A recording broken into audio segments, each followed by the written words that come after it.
Hey, what's going on, everybody? Welcome back to the most important NYCFC talk show. That's right, it's time again for the Dudes in Blue. Welcome, everybody, to episode number 143. Glad you are joining us. I'm your host, Joe Amato, and alongside me, as always... Antonino. Dude, what's up? Oh, man. I'm doing all right. I almost got stranded up in the middle of nowhere, but I'm back. I'm here. Always on time. It's unbelievable. Always on time, sometimes don't have internet. That's it. Well, thank you guys so much for hanging out with us for episode 143. We really appreciate it.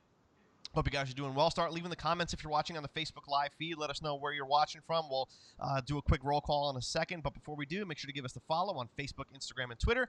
We're at Dudes in Blue. And, dude, we've got a really good show tonight. Yeah. Home opener and some Champions League stuff going on. Who knows? Who knows where this can go? It is a busy episode. We're gonna start things off with the New York Groove, where we're gonna obviously talk about NYCFC's home opener against DC United. We're going to hear from several players that we got to hang out with after the match, which is fantastic. Then we're gonna do our Dude of the Week, which is gonna be an interesting one. And as always, we're going to do the far post. We're probably going to look at some Champions League stuff that's coming up this week, which is ridiculously exciting, especially what happened after last week. Ants Rants is going to be a good one. And then we got some rapid-fire questions from the Instagram story to wrap things up. And that's pretty much it, dude. You get ready to get this thing going? Let's roll it. Let's quickly say hi to Steven on Facebook saying, "Hi, dudes. My mom is here. Hi, Mom. What's going on?" Christian Smith. Joey, Steven, Andres, Los Caballeros, and Azul. What's up, my friend? Coco's coming in, checking in. Hey, Coco, we haven't seen you in a while. Lalo's saying hello. Arif is here saying what's up. What a crazy game last night in the freaking freezing. Yes, it was very, very cold. And Uncle Dom is coming in saying, "Hola, dudes." So if you guys are here, what's up, everybody? Share the broadcast with your NYCFC faithful, and let's go. And one more hello to Mark. Hola, what's going on, my friend? Dude, let's kick things off with the New York Groove, where we talk about the NYCFC home opener and anything else NYC related. You ready? Let's do it. The New York Groove. Okay, guys, as you probably already know, NYCFC had their home opener yesterday, which ended in a scoreless draw. That was relatively disappointing, especially considering that it was our home opener against DC United, and you wanted to come away with 3 points, but we just couldn't do it. Couldn't even get on the score sheet. It's I think it's one of the very few, if not first, 0-0 games that we've attended. I don't ever remember. Chicago Fire was scoreless at Yankee Stadium in 2016, I believe. Yeah, so it's been a while. It's been a while, but again, it's always nice to be back, regardless of the weather. At this point, you should just anticipate opening day being cold and wet with precipitation of some kind. It's March in New York. Yeah, it's only going to get worse. I think. It really feels like all the seasons have shifted a little bit here. So I think for the New England area, I think these March games are going to be brutal for the next couple of years, weather-wise. Even if you get a good day, it's still pretty much going to be cold. You get days like today that are nice, but those are few and far in between over the last few years in this month. So, but again, we all braved the weather. It was a good turnout, I think, for the first game of the season. Not the result, but again, everybody pretty much brought it. And not too much to complain about on the fan side of it. I think everything. You had enough. You had a lot of people there. I know we got there right around 2:30, which is usually a little late for us, but the lines to get in were actually a lot longer than we're used to. Then again, we don't really walk in that late, but just had to wait online for about 15 minutes to get in, which was nice. So it was nice to see that there's that many people coming in and cheering on. It was nice and loud, but ultimately we didn't walk away with 3 points, so it's a little bit of a disappointment. Let's talk about the lineup here a second, dude, because it was weird the way it was listed on MLSsoccer.com. It was listed as a 4-1-4-1, where you have your back four in Sweat, Collins, Chanot, Tinderholm. Sands was essentially the only holding midfielder. where he got second start of the season, which is great for him. And then in the midfield, you had Matriza, Morales, Ring, and Medina, and then Castellanos as your striker. Very again, man, this is not good.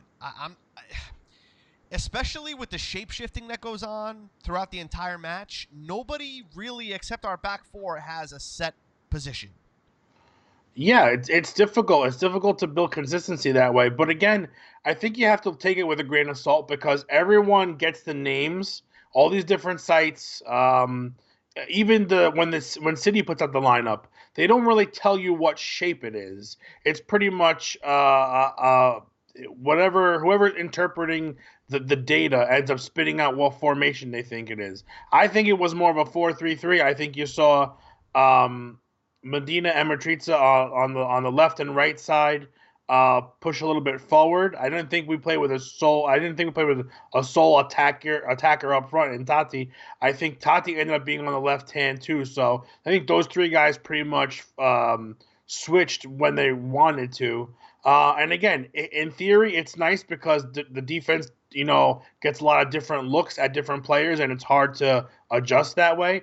But you could see in the first 15, 20 minutes that there was a huge disconnect between those three players and the midfielders trying to get them the ball. There were passes that were just behind players, and Maxi's like anticipating Medina making runs this way, and he stops, or he overruns and the ball's behind him. You saw a lot of passes didn't hit their mark. I think that's a product of the team not being able to gel at this point. You got guys that are not used to playing the middle of the field like that. So, again, without a sole striker who knows their role and trying to keep people on the wings for them to build, I think if you keep mixing and matching players in the front, unless they can mix and match, the same way every week, and get these guys to gel and learn how to play with each other, you're going to get more of the same. You're going to get a lot of missed chances. You're going to get a couple of good opportunities, but ultimately you're going to get guys that are out of position, and you're going to get chances that are blown because players not in the right spot. Speaking of players in the right spot and getting chances, when the hell did Alex Ring start to learn how to shoot and take like the most shots of anybody on the field? I'll tell you what, I think this is a product of how well James Sands has been playing. He looks like he's grown 3 years in the matter of one off season. He looks a little bit like he's filling in a little bit. He's a little bit more muscular, he's a little bit taller, a little bit stronger. But he looks like he's been playing for 4 or 5 years. Dude, the kid's going through a growth spurt. What do you expect? It's amazing though. He's just to be thrown into that role. And, you're playing against some of the best players in the league, and Acosta and Rooney, for that matter. I think he held his own fairly well. His stats are up there with season highs. He's coming off of a good performance last week. So this is 2 in a row for him. And I'm surprised, but I'm not surprised. I think I'm surprised because he's getting the opportunity. I'm not surprised he's performing well because he just always had that poise about him. And I think if he's going to be Alex Ring 2.0 kind of, and be that solid, maybe less physical, but a solid defensive midfielder, I think you're going to give Ring an opportunity to move up the field. And that allows you to defend a little bit higher when the ball comes back the other way. But it also is going to give him a couple more chances to be in on the attack. And you saw it. I mean, he had his first shot would have been right at the keeper if it was any lower. But he had a shot that he had to force Hamid to make a save on, and I think if he can, and then the header that he forced him to save on as well. So yeah, if he can get his chances and capitalize on them, I think it's just another option that no one really thinks about because you've never thought him as an offensive threat. 1 goal in 2 years with us. Well, the shots we're used to seeing of his flying over the bar. Yards. Yeah. You know what I mean? But now, he's been putting him on target. And dude, I want to get to a clip from Alex Ring because got to catch up with him after the game to hear his thoughts. Because remember, dude, this was his debut as captain in the Bronx. It's kind of a big moment for him. I thought it was a big game for him. So let's play that real quick. Let's hear it. Alex, your first official game as captain here in the Bronx for the season. What are your overall impressions after a tough DC United team? Yeah, I think there's a reason why they haven't lost since August. They defend really well. I thought we kept the big players in check. Felt like we could have deserved more, but in the end, both keepers played a great game. So I think 0-0 in the end is a result you have to live with, This was a particularly physical game, over 30 fouls called. Is that a game that you particularly like, being such a physical player? For me, there were half of the fouls were no fouls. I said to the ref already. I thought we played the ball more, but no. I mean, two teams who are pretty physical. I think, especially midfield and back line. It was a physical fight. I always enjoy one, sure, but I'd rather win. He enjoys the physical battles, but he would rather win. Like you said, dude, that's spoken like a true captain. Yeah. What more do you want out of a player? I mean, it's going to lead by example, and I think as far as a vocal leader, I think he's going to have to get used to it. But again, you keep giving interviews like that, and you'll be fine. You say the right things, and you just let your play do the talking for you. Look, the game was insanely choppy. I mean, listen. Yeah. 36 fouls, dude. Every 2.5 minutes, you're stopping the play, right? So it's really tough. It's really tough to get a groove going when you have so much possession, but the ball keeps stopping. It's very difficult to get things going. But nevertheless, I mean, NYCFC took 21 shots, but only put 6 on target, and that's my problem, right? So I don't care that it was a physical game. I don't care that there were so many fouls called. They still had their opportunities. They still had their chances, but they just weren't quality. And that, for me, was the main issue. And we're going to talk about the goalkeepers, and we're going to talk about some other things too. But for me, the quality just was not there. I mean, you saw some flashes of brilliance from Matriza. You saw some flashes from Alex. You saw some connections happening between Maxi and Matriza. You saw Tati get his head on one. But, again, nothing was really clear that should have went in. Yeah. And I think, as most people on Twitter today mentioned, I mean, if you've got a sole striker with that instinct on there, all these guys, all this good link-up play ending up on someone's foot that can actually finish the job. And that builds the team's confidence, though. It not just the person who's taking the shots. It's how the play develops. Like, you got 4 guys that start a play. You've got Johnson to the either the center back or the left or right back. You got a midfielder, and you got 1 or 2 people on the offense, and all those guys, if they create a goal, it boosts everyone up. So I think what this team is lacking a little bit is that confidence factor. They did play well, but they're shying away a little bit. They let the possession game get away from them a little bit in the second half. But it's weird because they're not playing their game at that point. But that's where most of their chances came from. I mean, they dominated, dude, with 65% possession. Yeah, to see that back and forth they don't want. They don't want that back and forth kind of game, because that's where you give up goals after how many times have you seen you almost score a goal and all of a sudden it's back in the other end and in the back of the net almost immediately? I think that happens far too often, and that's what they want to stay away from. But I think if you're trying to have a 70, 80% stranglehold on the game, it's super boring, number one. And number two, dude, those first 15 minutes were unwatchable. Just really unwatchable. Just giving it away. Just the only reason Sean Johnson had a great game was because Sean Johnson made several mistakes, and the defense made several mistakes. So as good as he was, he could have been better. If I think at certain points, Johnson's got to be the quarterback on the defense and say, listen, after the first 15 minutes weren't working, boot the ball down the field and try to keep possession in the middle, because you're just giving up way too many grade A scoring opportunities right in front of the net. Yeah, I think it's probably in a scoreless draw like this, you kind of have to now shift focus to the goalkeepers, because this was a goalkeeper's game, 110%. This was a goalkeeper's game. Bill Hamid and Sean Johnson had absolutely phenomenal games. We've got clips from both of them, dude. So let's start with Bill Hamid, because especially after his comments that resurfaced about being better than Brad Guzan and things like that. It's interesting to hear from him, especially his take playing at Yankee Stadium. So let's hear from Bill Hamid. Yeah. NYCFC's home opener, and we knew it was going to be a dogfight. especially with them going up 2-0 away to Orlando. So we started off well, weathered their storm, and got a hard-fought point on the road. For us, we just want to keep building on that. Not only me, Sean had an amazing game today too, in goal for City, and I have a lot of respect for him. So, just trying to do my job. So Bill Hamid giving props to Sean Johnson, and says he has a lot of respect for him. It's very hard to not have respect for Sean Johnson and what he's able to do in net.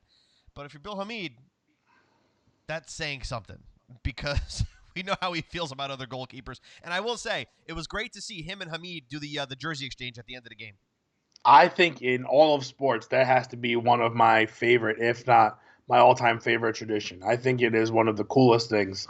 A mutual sign of respect amongst players that can literally fight for 90-plus minutes, tooth and nail, and then be best of friends afterwards. I think it's really something. And you've seen it spread out to other sports as well. I know football is getting big on it too, except their jerseys are far more expensive, and I know it's frowned upon in the NFL these days. But listen, I think both keepers definitely kept their teams in the game. I think Sean Johnson had to work harder to keep the team in the game. I think the saves he made were a little bit more athletic. I think a lot of the shots that we took, aside from Alex Ring, I think they were pretty much right at him, which can still cause problems. I mean, we had that one free kick that Mitri took that Hamid couldn't hold on to, and if you got a guy in the right position there, that's a sitter. So both guys did extremely well. I think Sean Johnson might have been his own worst enemy in the beginning of the game with some of those chances, but ultimately just very athletic and able to stop a lot of plays that are really, really hard, really difficult saves, especially to be able to use your legs.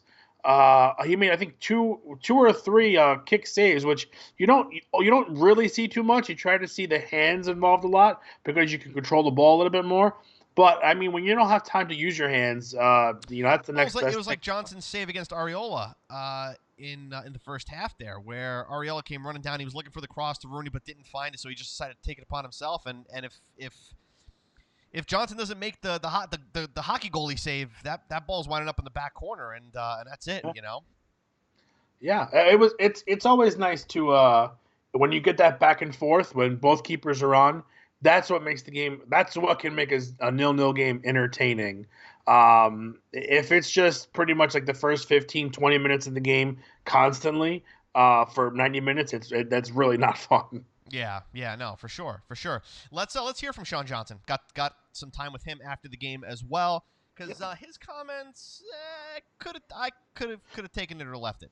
Take a look. Yeah, I think for us, it's an improvement from last week. Obviously we wanted the 3 points. I thought it was a tough game against a tough opponent. They're obviously coming off of a good game. They were in a good period. So for us, I think we have to really go back and analyze the game. But I think 0-0 is also a fair result given the game. So was 0-0 a fair result to you? And let us know in the comments what you think, if you agree with Sean Johnson or not. Was 0-0 a fair result? I think both teams put in an equal amount of work for as choppy a game as it was. Honestly, if Washington does a little bit better job of burying their chances, because they had some golden opportunities, I feel like we had to work a little bit harder for ours. Washington? Yeah. Oh, interesting. What, DC? All right, yeah, DC, yeah, okay. It's like I don't know. It's like saying it's like we're playing California next week. I think DC were kind of handed at some of their chances, whereas we had to more work for our opportunities. I don't think we really. I think we really had to work much harder. But it's all the same. I mean, at the end of the day, both keepers were in top shape, and I think 0-0 is a fair. Not 0-0. I think a tie is pretty much a fair result. A draw is a fair result with both teams pretty much matching intensity equally. but both keepers ultimately prevailing by having huge games. Yeah, no, for sure. I think I don't know. Sean Johnson, I love him. He's one of my favorite players on a team, hands down. He's an absolute brick wall back there. He's the guy that you want in goal. But for me, sometimes his answers when he's talking to the media, it's like the guy knows exactly what to say. Like his MLS media relations training has totally worked his magic on him, because it's very very very flat, very very level headed. Alex Ring gets a little bit more animated. Tinnerholm gets a little bit more animated. You see guys like that doing things like that, but not from Sean. So for me, I don't know if this was necessarily a fair result. Again, take the keepers out of the equation, and we had way more chances than DC United did, but we just didn't capitalize. We didn't have the quality, the final touch, the final ball, the final killer instinct, the final nail in the coffin just wasn't there. Any more analogies that I can do for that final, the stroke of midnight, the witching hour, the final nail in the coffin? The last steps. But you know what I mean? So it's just the final brick. Fair, I guess. Look, you don't want to drop points, and you don't want to drop points at home. So for me, that's an issue. Knowing our road struggles, knowing our struggles in general, this cannot be 2018.1. It can't be. It just cannot be that. So no, especially with the playoff format the way it is. If you get a home goals, you have to score goals, and that home game can be a huge difference at this point, because let's face it, there's no second leg to play for away goals. Out of the equation, where you can lose on the road and you can lose at home. This is why I say we need a striker, dude. We need somebody, and Mark agrees with me on Facebook saying we need a striker. Yeah, dude. Keep hearing that. Keep hearing from Dumme that 2 or 3 more weeks. Maybe he'll keep saying that until the summer transfer window opens up. Maybe. Like, maybe. The Indian rain dances. They only worked because they didn't stop dancing until it started to rain. That's right. Dude, the last person that I want to hear from real quick is Fred Brillant. Anthony Merced, our own contributor extraordinaire, got a minute with Fred Brillant and asked him about his kind of homecoming to Yankee Stadium. Let's just hear from him real quick, just to kind of wrap up the interviews parts here. It's been more than one season, but are you? Is there any extra motivation coming back here to New York City to play against them? Yeah, of course. He's always good to come back here and see friends and old teammates. Yeah, it was a special moment for me today, because it was my first time I came back with another team. But the crew was there, and it was a good moment, and it was a great feeling. Yeah. I sometimes miss Fred. I do. Such a nice guy. Yeah. Took a knock in the game. Him and Ring kind of bumping. Ring after that. There. After that, and that looked like it hurt. That was like almost knee on knee. Took them both down. Collision. Yeah. But Ring gave him a kiss on top of the head as he got up, and it's like the cutest thing. It was like a dad. Don't you love it? Dad playing with his kids. I think Brillant's a class act. He got more. Someone on Twitter said he got more cheers when he left the field than Medina did. Well, I believe it. I believe it too. Listen, he turned out to be a good player after a rough start. Was solid at the back. Didn't really miss very many games, if any. I don't remember him being out for any extended period of time. Scored a couple of big goals for us. That doubleheader was pretty big. He also scored a couple of goals against us. Us. What are you going to do about those? We try to forget the bad ones. But it is what it is. But it's nice to see him, though. It's nice to see welcoming guys back, and guys that can leave in the fashion that he did without any, malintent or anything malicious. You go with business as usual, and you come back, and you're always one of us. So that's always nice. For sure. Dude, I think that pretty much wraps up the discussion about the game. I mean, it was I don't want to say it was lackluster, but it was, when there's no goals and a lot of chances but no goals, this is kind of what the tail end of last season looked like, dude. It was a lot of opportunities, lots of shots, but nothing winding up in the back of the net. And listen, you can't blame Bill Hamid for everything. You can't. At No, some you got to point, be able at to some bury. point, You you got to something. score. The net is 24 feet wide, dude. So at some point, you got to find it. So it's just again kind of a frustrating start, but taking 2 points out of a possible 6. But we've got LAFC at home, who is looking mighty fine right now, and they're coming to Yankee Stadium. It's gonna be a challenge for them. It really is. It's gonna be a challenge for the boys in blue. I am not looking forward to that. Well, we'll see what happens. Again, you can look at it two different ways as a fan. You can look at it as we haven't won a game since we've won 4 out of our last 18 going back to last season, or you can look at it as, hey, we're still undefeated this year. Hey, look at that, dude. That's great. Take it however you will, but ultimately it's nice to be back. I know all of us have friends that we don't usually see. We have our stadium family, as we so call it. So I know everyone's excited to get back and hang and cheer on the club. So good to be back. Wanted a better result, but let's see if they can take whatever positives this game had and expand on them moving forward. Yes, accentuate the positives. Yes. Don't take Sean Johnson out of the goal. That's how that works, dude. We got to move on because we're getting late here. Let's move on to the dude of the week. Let's do it. Dude of the week. Whoa, dude, this is a tricky one for me. I'm gonna give you mine. Mm-hmm. And then you can tell me if you agree, disagree, and let us know in the comments what you guys think and who the dude of the week should be. Again, this is a player who does what they normally do and then goes above and beyond what they normally do. Now, dude, I am going to give it to Bill Hamid. Strictly because we had more shots on goal, he made more saves, and yeah, I mean, I think you could give it to Johnson or Hamid. And I think if you're an NYCFC fan, you'd naturally just want to give it to Sean Johnson. But I think if you're looking at the numbers, Bill Hamid kept DC in that game more than Sean Johnson kept NYCFC in theirs. I will again. I'll be somewhat in your ballpark there, where I agree. Either of the keepers could get the dude of the week this week, but I think if you look at the saves that Sean Johnson had to make versus the saves that Hamid had to make, I think Sean Johnson had to work just a little bit harder. Maybe not as often, but I think he had to just put in a little bit more work.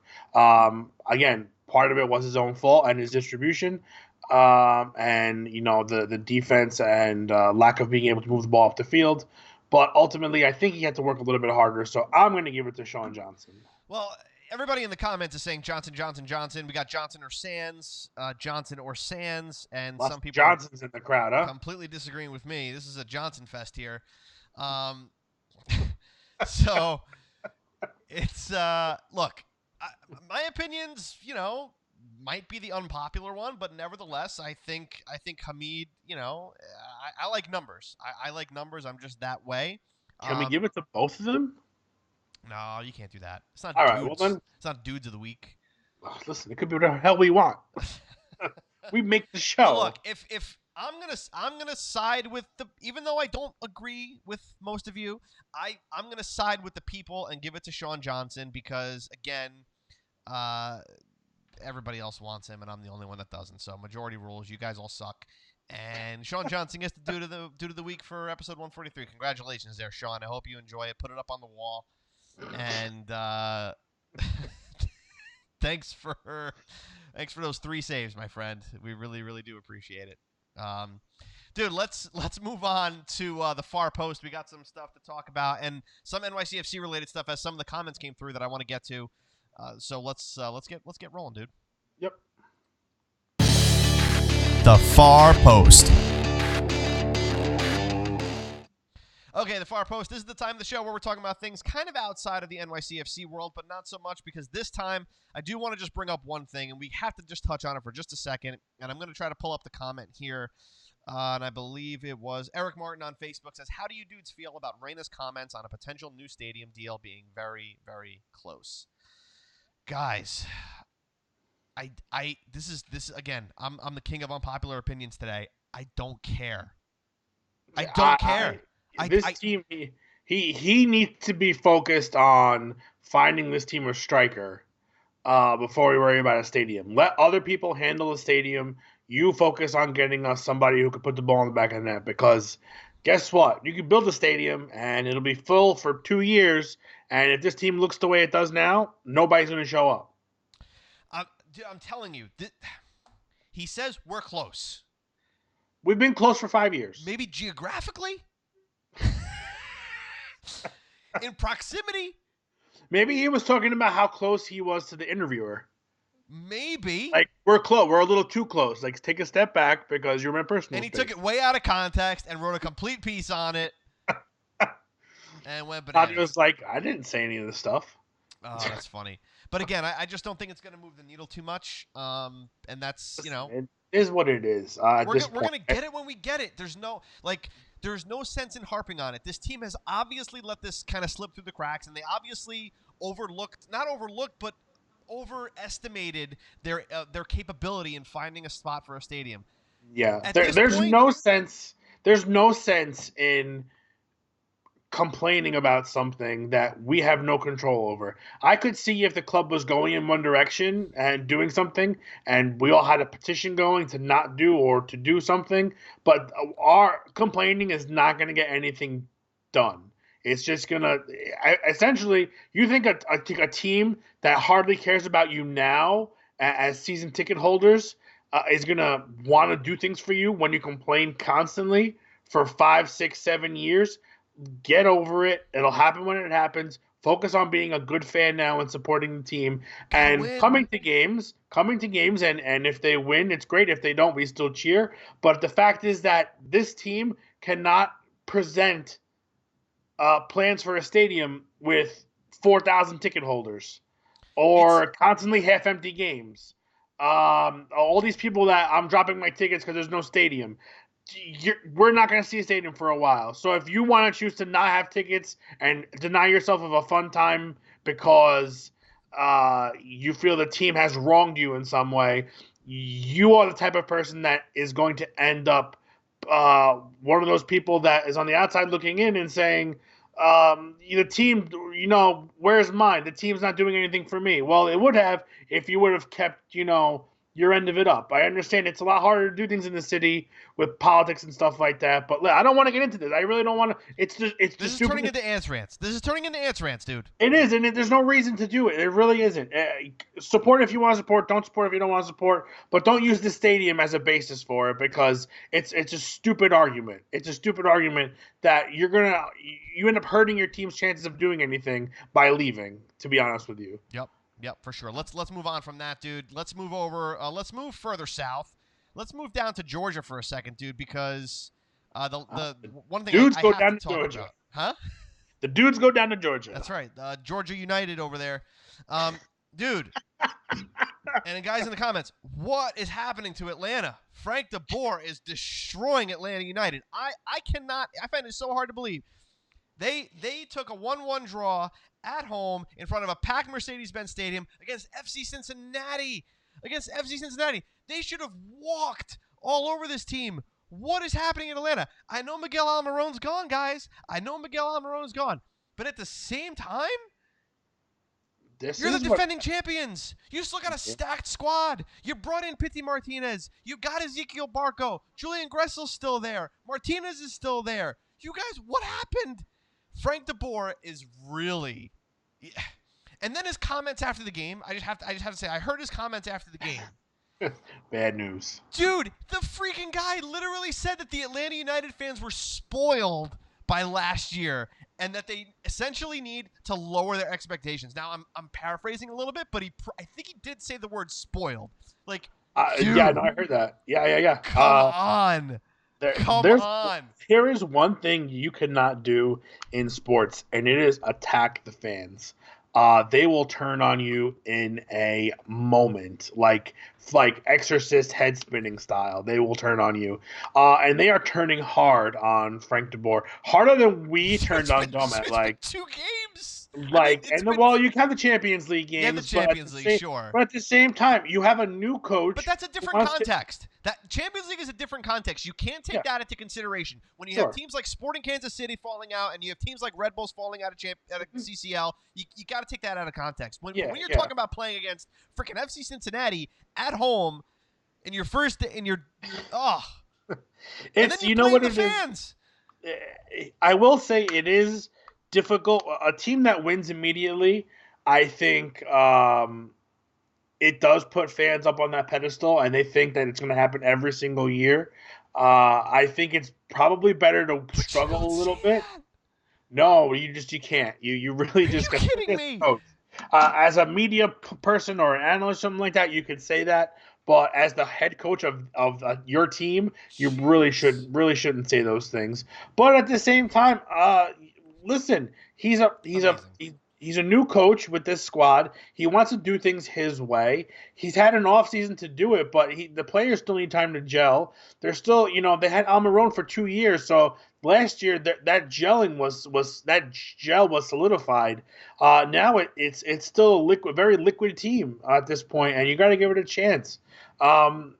Talk to me again halfway through the season, and if they're in the bottom of the table, then it's a different story because you don't just go from hero to zero that quickly. He even deflected to look what happened to Toronto last year. You don't bring up what happened to Toronto last year. Yeah. That was a horrible story. Maybe we don't. Maybe they don't let Frank de Boer speak anymore. Don't give him the mic anymore. Oh my gosh, dude. But I have to point that out. Have pre-recorded answers for interviews and just cut his mic off. Unbelievable. Just absolutely amazing. That's pretty much the last piece of MLS news that I wanted to cover. And then last but not least, dude, we got UEFA Champions League is back again this week. And after last week, my God, we got so spoiled last week with Champions League between Ajax knocking Real Madrid out, Manchester United knocking PSG out in the death stroke of the game. Now you got Juventus going up against Atletico Madrid down 2-0 on aggregate. You got Man City going up against Schalke. You got Bayern and Liverpool, and Barcelona and Lyon. And then Barca and Lyon. Listen, you've got the aggregates make the first two games very interesting. You've got 3-2 Man City on away goals. Gives them a little wiggle room. As far as possibly losing 2-1 and still going through, Juventus is the tough one, and it's close to my heart. But it's going to be a tough one. And Atletico is not a team in European competitions. They are very, very feisty.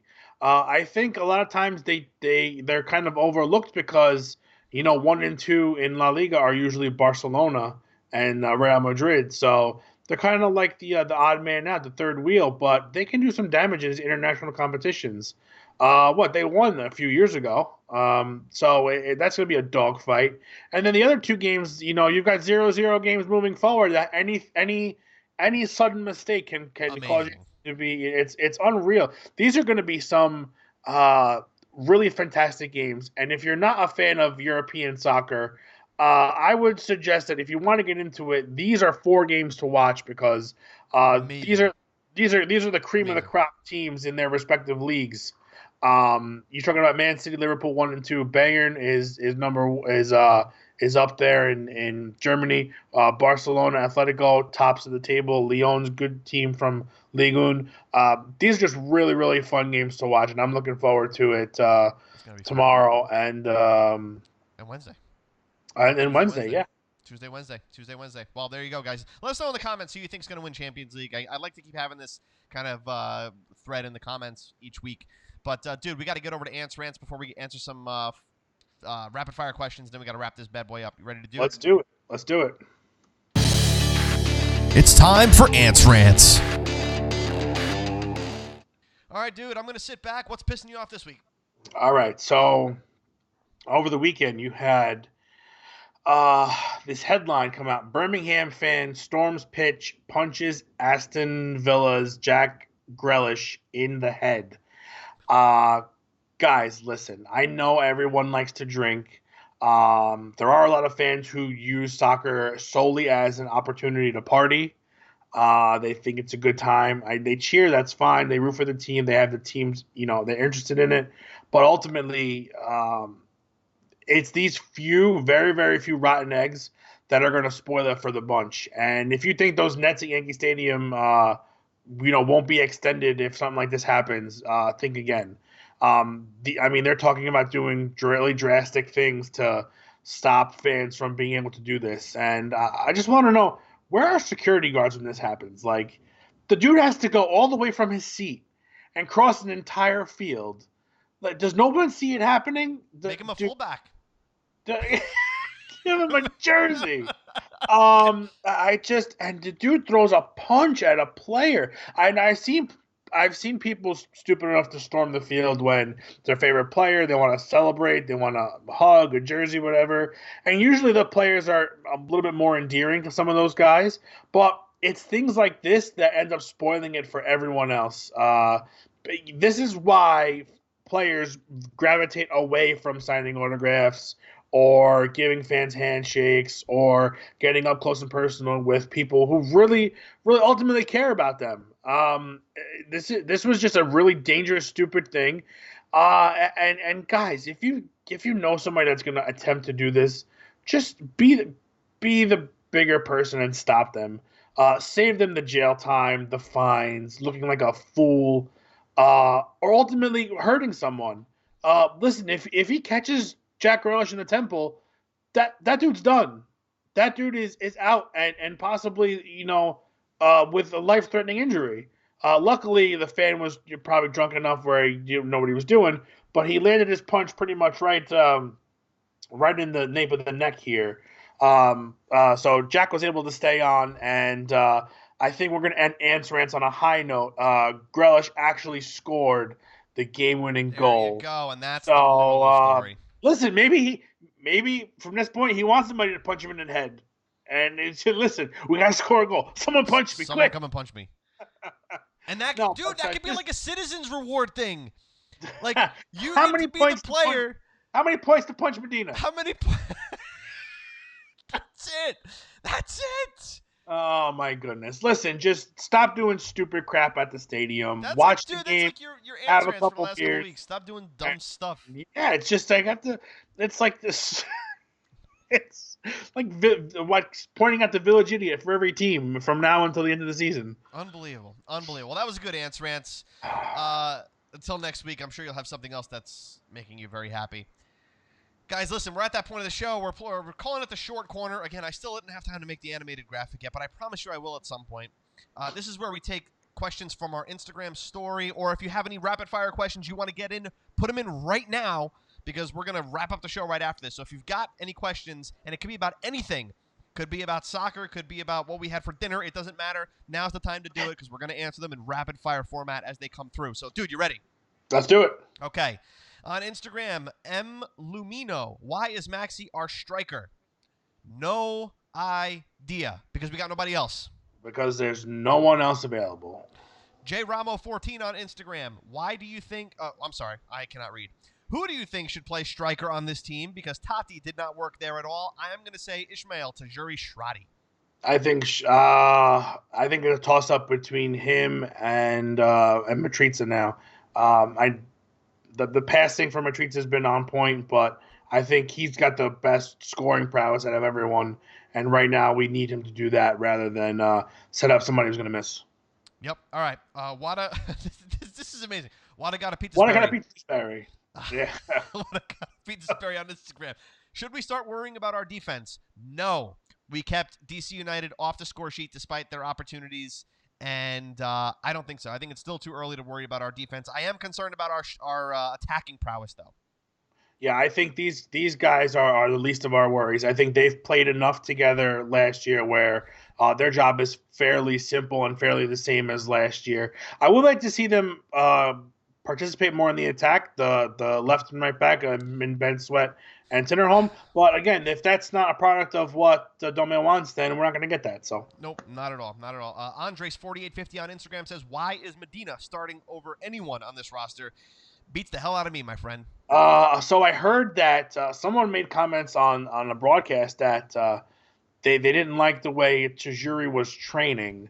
I know he may have been sick last week because he missed the team event Monday night, the homecoming, due to illness. So again, I don't know. It seems that he's the obvious choice, but I don't know. I'm at a loss. I think Medina is just he sleeps through too many games.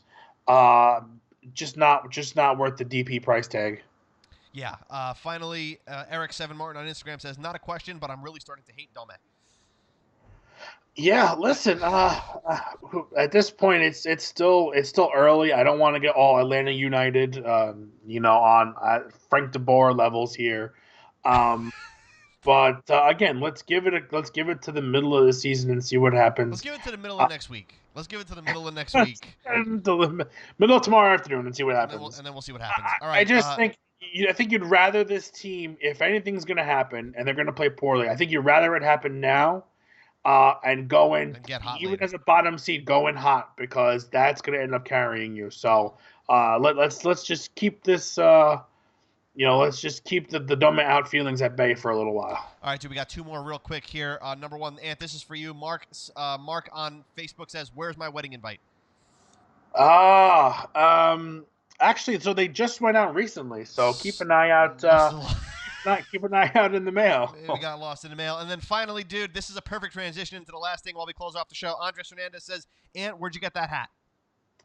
Hatclub.com. I don't think they have any left, but they should have one with our regular crest, regular badge on it. So check them out. But you can also go on lids.com. Lids, there's a light blue fitted that's on there as well that you can check out. There you go. There you have it. So, guys, before we wrap up the show, we really do appreciate you spending time with us on a Monday night. If you're watching on the Facebook Live or if you're listening on the pod, we really appreciate you as well. If you're listening on iTunes or Stitcher or Google or Spotify, wherever the heck you're listening to, we appreciate you being there.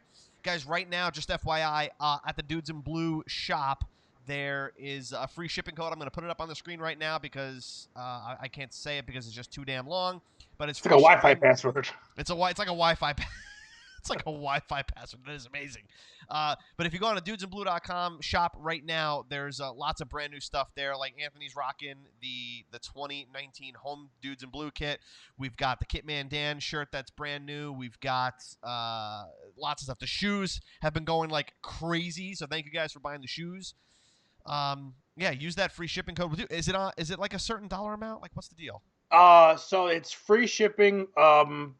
You got to get to $45, which is not terrible. It's you can probably get 2 or 3 items at that point. But just for a rundown of some new products, there's stickers, there are T-shirts, there are hoodies. For all my friends who participate in the greeting of Year, there's a new Year shirt up there, so I know you guys will love that. There will be more stuff throughout the next couple of weeks on there as I have time to design. There'll be backpacks, there'll be leggings. The 2 sneakers that are going pretty hot right now. But taking advantage of the free shipping because it doesn't always happen and we don't control it. If we controlled it, obviously I wouldn't charge you guys shipping ever because I hate paying shipping myself. But the company that we work with has afforded us this opportunity for the rest of the month. Really. So from now until the 31st, use the code. You'll save a couple bucks for sure that way. And just keep an eye out. We got some cool stuff like the Kitman Dan shirt. The Alex Ring shirt is new. This shirt is new. Just check out every once in a while. And we'll post, the new stuff as it happens. This way you guys don't have to be glued to it 24/7. But you'll see some shop updates over the next couple of weeks. There you have it. Well, guys, again, that free shipping code, I'm going to put it up on the screen one more time while we wrap up the show. We're on Facebook, Instagram, Twitter, at Dudes in Blue. Thanks for everybody for joining in on the broadcast, listening on the pod, taking part in our rapid-fire Q&A on Instagram story. Make sure to follow us on there as well. And if you listen to us on iTunes or if you watch us on Facebook, please leave us a review. Let us know how we're doing. Let us know if you like the show, what you don't like about the show. And a special thank you, as always, to Anthony Merced, our writer and contributor extraordinaire, for keeping that dudesandblue.com always fresh with content. That dude is always on point. He's literally publishing the match recap at the 90th minute. It was just fantastic. So thank you to him, as always. But we'll be back here Monday night on Facebook Live if you guys watch the broadcast. And if not, we'll be back Tuesday with a new pod. But until next week, guys, where we take on LAFC, stay blue. Stay blue.